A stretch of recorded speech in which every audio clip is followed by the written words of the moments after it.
All right, we have Maryland, Ohio State, Big Ten action next up here. We've got Ohio State 21.3 touchdown home favorites, 68.5 the total in this one.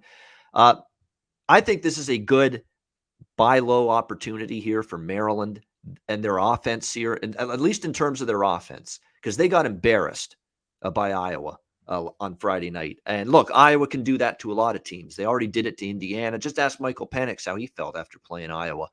Ask Brock Purdy how he felt after playing Iowa. And Talia Tagovailoa felt that same thing. And boy, when that roof caved in on Maryland late in that first quarter, early second quarter, did it ever cave in? He just, wow, the interception bonanza began. This is as good a ball hawking, pressure laden defense that I've seen in a long time from any team, let alone Iowa.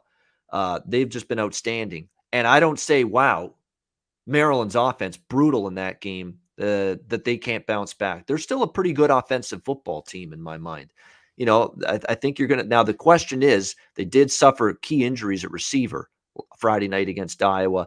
Let's see how the status is of those guys going into this game. But I think Maryland's offense can play a lot better here. And as G. Martinez says in the chat, I'm still not totally sold on Ohio State's defense. Remember, before the Rutgers game, this defense was a problem for Ohio State, a big problem. Tulsa's going up and down the field, putting up points against Ohio State, and Tulsa just got completely shut down by Houston. They gave up big points to Oregon. They struggled against Minnesota in their first game. I mean, the Ohio State defense still has something to prove in my mind. So I think Maryland can put up points on the board, but at the same point in time, man, if Ohio State can do that against Rutgers, because Rutgers defensively had been pretty sound going into that game, that they hung 52 points and all the yards they did in that game.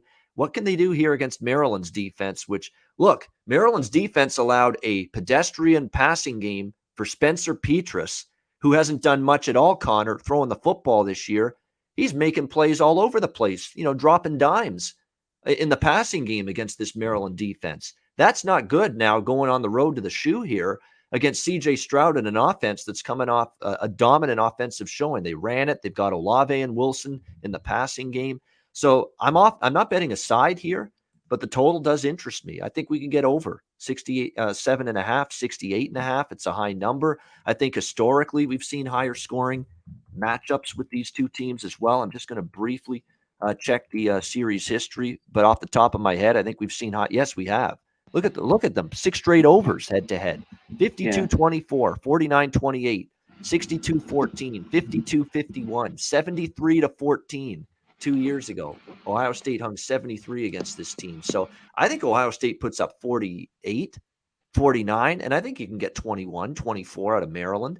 I think that's what you're looking at. 49-24 sounds about right to me. And I think it goes over the total. So that's what I like. Maryland, Ohio State over. What do you like, Conor Mack, here? Yeah, I'd lean the over. This is a game I'm probably not going to bet. I think Maryland, obviously, to it, I don't think he goes. We talked about that, a game like that last year where he had like 5 picks. I forget who it was against, but yeah, it just went all downhill. But they're not good defensively. I think they'll be able to score, and that's the key. Rutgers just kind of got their ass whipped, and just, Ohio State just gobbled them up, and then the game was over, by the second half. So I'm not sold on the defense either at Ohio State. Maybe they're starting to get a little better, a little confidence, but I think Maryland will be able to score here. I'm interested a little bit in the 21 with Maryland. I haven't betted or anything, but I'd lean the points with them, and yeah, the over a little bit.